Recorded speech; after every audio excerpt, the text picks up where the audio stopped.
Right now, somewhere in America, someone just checked their savings account and saw a number under $5,000. Maybe it was $3,200. Maybe it was $800. Maybe it was $47. And their first instinct was to close the app, flip the phone face down, and pretend they didn't see it. If that's you, don't close this video. I'm Mayor, and the next 7 minutes could be the difference between staying stuck at that number for another year or watching it change for the first time in your adult life. No fluff, no theory, 5 moves. Let's go. The first thing you need to do before anything else is stop the bleeding. I'm not talking about your spending habits yet. I'm talking about the money leaving your account that you don't even know about. Right now, you are paying for things you forgot you signed up for. That free trial from 4 months ago that turned into $14.99 a month. That second streaming service you haven't opened since last summer. That gym membership you swore you'd use in January. The average American loses between $150 and $300 a month on subscriptions and recurring charges they don't actively use. That's up to $3,600 a year walking out of your account while you sleep. Before you try to earn more money,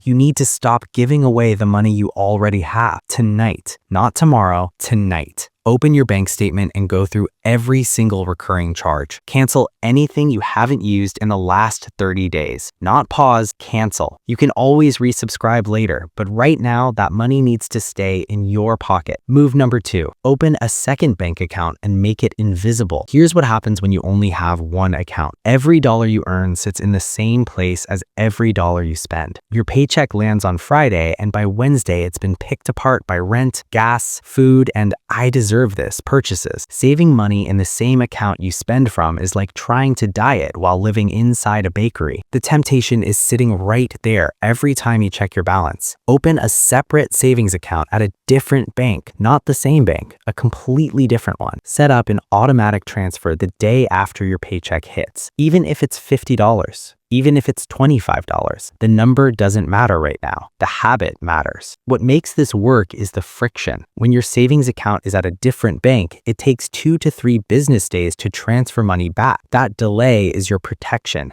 It gives you time to talk yourself out of spending it on something you don't need. I'm Mayor, and if you're thinking, I can't afford to save anything, hold that thought, because move number 3 is going to change how you see your money completely. Move number 3, track every single dollar you spend for 30 days. Not in your head, not a rough guess, every dollar. Write it down. Use your phone notes, use a free app, use a napkin if you have to, but every single purchase for 30 days gets recorded. Here's why this works. Most people think they know where their money goes. They don't. When you actually track it, you'll find what I call ghost spending. These are purchases that feel small in the moment, but add up to a terrifying number by the end of the month. The $7 coffee 3 times a week is $84 a month. The $12 lunch instead of bringing food from home is $180 a month. The $15 impulse buy on Amazon every other week is $30 a month. None of these feel like a problem on their own. Together, they're almost $300 a month or $3,600 a year. You don't have an income problem,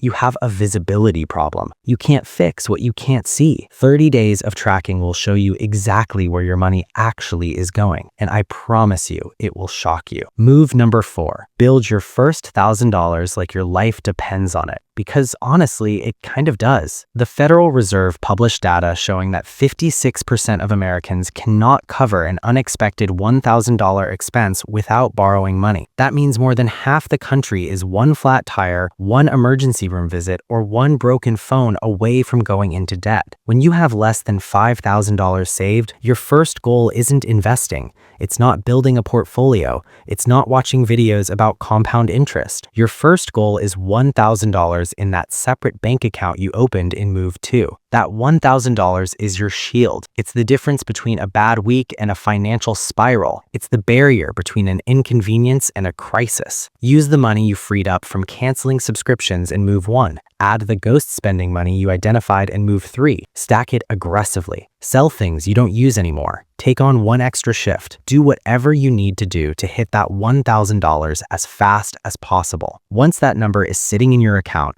something changes psychologically. You stop operating from panic and you start operating from stability. That shift changes everything. Move number 5, set a 72-hour rule on every non-essential purchase over $30. This is the simplest rule on this list, and it might save you more money than all the other moves combined. Before you buy anything that isn't rent, groceries, gas, or a bill, you wait 72 hours, 3 days. If you still want it after 3 days and you can afford it without touching your savings, then buy it. No guilt. But here's what actually happens. 8 out of 10 times, you won't buy it. The urge passes, the dopamine craving fades. The thing you were absolutely sure you needed on Tuesday becomes something you forgot about by Friday. This rule works because most spending isn't logical, it's emotional. You buy things because you're bored, stressed, sad, or trying to reward yourself after a hard day. The 72-hour gap breaks the emotional connection between the feeling and the purchase. It puts your brain back in control instead of your impulses. 5 moves. Cancel the invisible charges bleeding your account, open a separate savings account at a different bank, and automate even a small transfer. Track every dollar for 30 days so you can see where your money actually goes. Stack your first $1,000 like your life depends on it, and put a 72-hour rule on every non-essential purchase over $30. None of this requires a raise.